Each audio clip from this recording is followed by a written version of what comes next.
Magandang araw mga kaibigan. Pag-usapan natin ngayon ang INC rally sa nagaganapin sa Rizal Park, Davao City. Okay, ito mayroong post ni Ruth Galario Palo.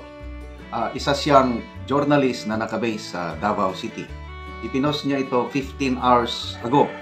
Sabi niya, initially, 500,000, half million 500,000 INC members will join the peace rally in Rizal Park, Davao City.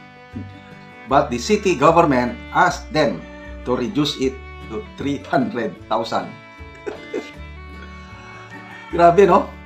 So, saan manggagaling itong half million sana?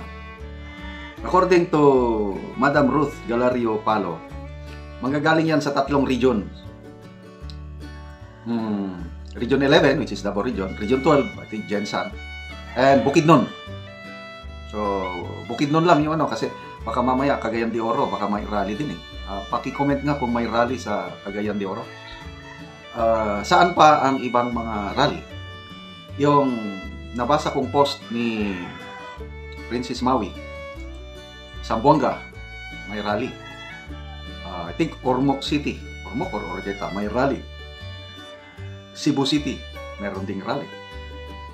So, aside sa Metro Manila, ang Metro Manila ata is Liwasan Bonifacio and Luneta. And then, paki-comment nga kuno. Paki-comment sa saan pa yung ibang lugar sa ating bansa na meron ding peace rally ng Iglesia ni Cristo. Sa ibang bansa, meron kaya? Sasabayan ba nila ang January 13 rally sa Pilipinas?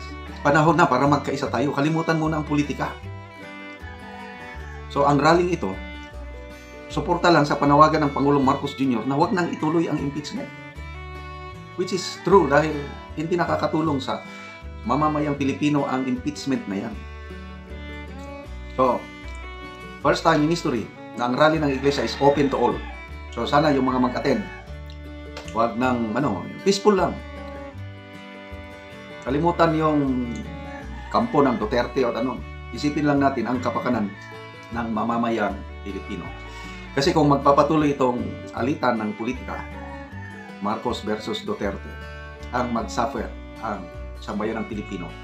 Walang mag-i-invest sa atin na mga dayuhan.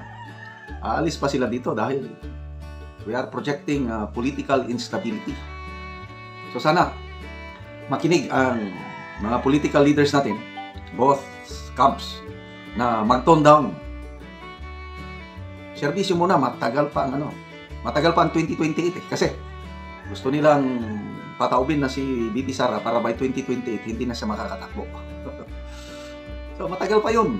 Isipin lang muna natin ang 2025. Sana magkaisa na tayo, peace and unity rally. So ako kung saan may pinakamalapit gusto kong mag-attend para makiisa sa sambayan ng Pilipino na kailangan kalimutan muna natin ang politika, ang isipin natin ang kapakanan ng mamamayang Pilipino.